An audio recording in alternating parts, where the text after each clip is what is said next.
Hi hello. ഇന്ന് ഞാൻ നമ്മുടെ തരൂർ പഞ്ചായത്തിൽ, അതായത് തരൂർ മണ്ഡലം, അതിൽ പെടുന്നൊരു റോഡിനെ കുറിച്ച് പറയാനാണ് വന്നിരിക്കുന്നത്. നമ്മുടെ റോഡ് കുറേ വർഷങ്ങളായി, 30-35 വർഷത്തോളമായി പൊട്ടിപ്പൊളിഞ്ഞ റോഡിങ്ങനെ പഞ്ചറൊട്ടിയ ടാർ പോലെയാണ് അതിൻ്റെ അവസ്ഥ കിടക്കുന്നത്. ഒരുപാട് പരാതികളൊക്കെ പറഞ്ഞിട്ടാണ് റോഡ് ടാറിങ്ങിലേക്ക് എത്തിയത്. 9 കോടി രൂപയുടെ ഫണ്ടിലാണ് നടക്കുന്നത്. പകുതി ടാറിങ് കഴിഞ്ഞു, പകുതി നിർത്തിവെച്ചു.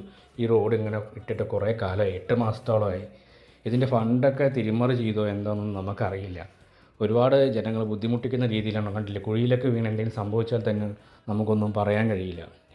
ആളുടെ ജീവൻ പോകേണ്ടി വരും ഇനി ഇവരെ റോഡ് ടാറിങ് നടത്തണമെങ്കിൽ.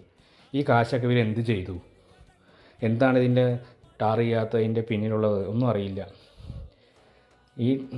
ഇവിടുത്തെ തരൂർ മണ്ഡലത്തിലെ സുമോദ് MLA കീഴിലാണ് ഈ ഒരു റോഡ് ഫണ്ട് അനുവദിച്ചിരിക്കുന്നത്. അപ്പോൾ എന്തുകൊണ്ടാണ് ഇത് നടക്കാത്തതെന്ന് അറിയില്ല. ജനങ്ങളെ ബുദ്ധിമുട്ടിക്കാൻ തുടങ്ങിയിട്ട് കുറച്ച് കാലങ്ങളായി. ഈ മഴ തുടങ്ങുന്നവരെ ഇതുവരെ ചെയ്യാത്തൊരു ഇപ്പോൾ നിങ്ങൾക്ക് കാണാൻ കഴിയും. മഴയായപ്പോൾ ചെറിയ ചാല് പോലത്തെ ബണ്ട് കുറുകെ അവർ പൊളിച്ചിട്ടുണ്ട്. അത് മഴ തുടങ്ങുന്നവരെ പൊളിച്ചില്ല, മഴയായപ്പോൾ പൊളിച്ചിട്ടതേ ഇനി വെള്ളം കെട്ടി നിർത്തിയിട്ടുണ്ട്.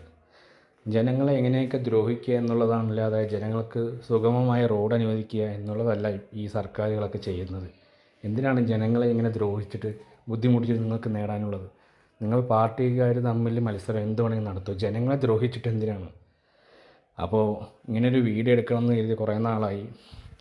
ഇപ്പോൾ ഇത് തരൂർ കോഴിക്കാട് മുതൽ ഇവിടെ തോട്ടുമ്പള്ള പാലം വരെയാണ് ഈ റോഡിൻ്റെ അവസ്ഥ കിടക്കുന്നത്. അവിടെ എത്തുമ്പോഴേക്കും നമ്മുടെ വണ്ടിയൊക്കെ ഏതാണ്ടൊരു പരുവായിട്ടുണ്ട്. റിപ്പയർ ചെയ്തും വർക്ക്ഷോപ്പിൽ കയറ്റിയും അങ്ങനെ ഒരു നരക ജീവിതമാണ് ഇപ്പോൾ അനുഭവിക്കുന്നത് തരൂരിലുള്ളവരും ഈ വഴി യാത്ര ചെയ്യുന്നവരും. ഇതിനൊരു തീരുമാനം ഇതുവരെ ആയിട്ടില്ല. ഇപ്പോഴും ഇങ്ങനെ തന്നെയാണ്. കണ്ടില്ലേ, കുണ്ടും കുഴിയും ചെളിയും.